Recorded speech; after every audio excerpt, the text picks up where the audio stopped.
Осы сыбыс, дыбыс, дауыс, үн деп атаулар өте көп. Осының әрбіреуіне бір анықтама бере аласыз ба?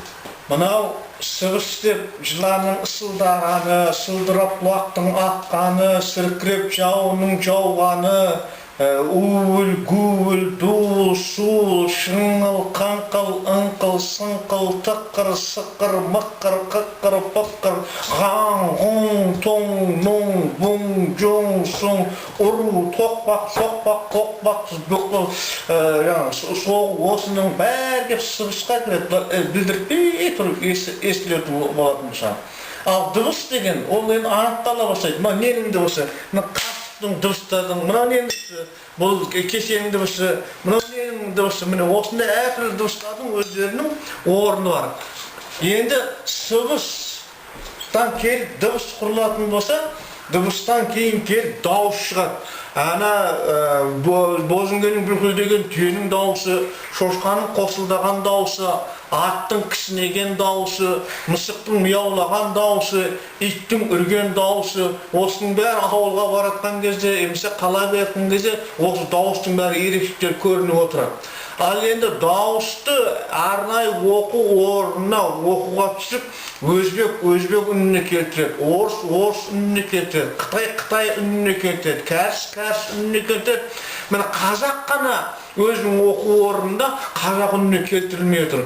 Қазіргі тіліміздің алға бас қойып отқаны, мемлекетіміздің дүниесіне масақ қойып отқаны, саясаткерлеріміздің, заңгерлеріміздің бәрінің осы үнді қорлап, таптап, бүкіл елге масқара отқан осы тәуелсіздік ғасырда үніміздің шықпайтыны сол үн бапталмай жатыр.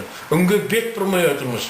Үннің насихатының бәрін жүргізіп жатыр. Мысалы, дәрігерлік үн, дәрігер саласында, құрылыстардың қазақ үні, ғарышкерлерде мүлдем жоқ. Ғарышкерлерде ғарышкер жапон ұшады, жапон үнімен ұшады, Индия ғарышқа ұшады, Индия үнімен ұшады, орыс үнімен ұшады. Қазақ қана өзінің үнімен ұшып жатыр. Онда ғарышкер өзі қазақтың үні, сүңгір қайықта өзінің қазақша үні.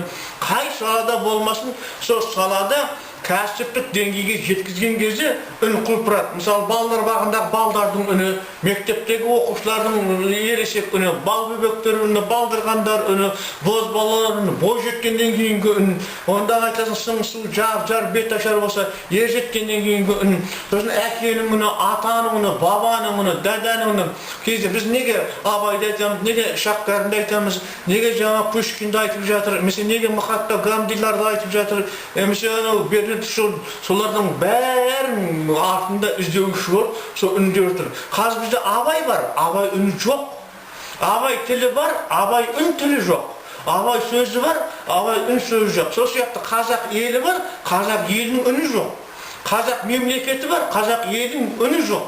Қазақ үн мемлекеті жоқ. Сондықтан біздің парламентімізде қазақ үні мүлдем өшкен, бұл сүйекке түскен қарғыс таңба, және бұл мазақ. Үкімет үйінде де қазақ үні жоқ. Көшеге шықсаң да қазақ үні жоқ. Өйткені мысалы көлікті жүргізіп бара жатыр, мысалы автобус дейік.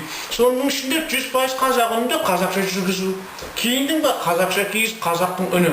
Бұл үн деген нәрсе өзі өте көрместі көретін, жетпеске жететін, бармасқа баратын Алла тағаланың әрбір ұлтқа берген сыйы. Ал соның ішінде қазаққа берген сыйына таң қаласың. Неге?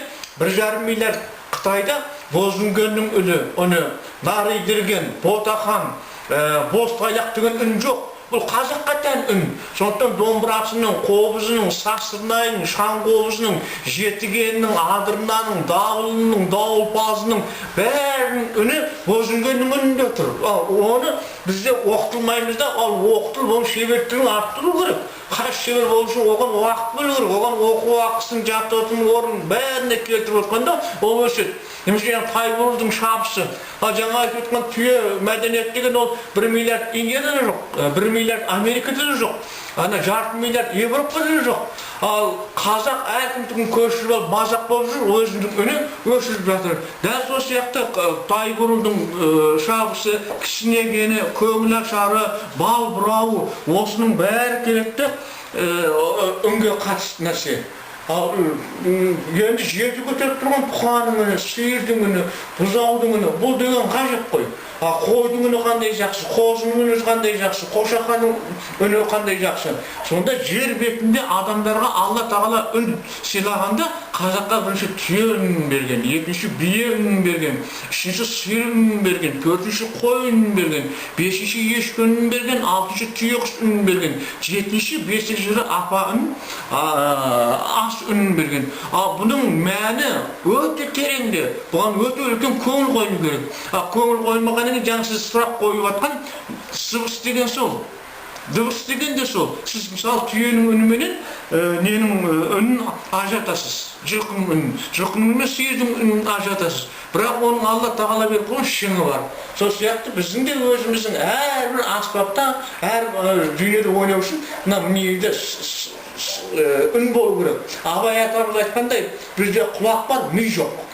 Көз бар, ми жоқ. Өйткені көзбен ми байланыс үні өшіп кеткен. Тіл бар, үн жоқ. Өйткені тіл байланыс үзіліп кеткен. Бізде дене құрылысымыз бар, бірақ үн жоқ және.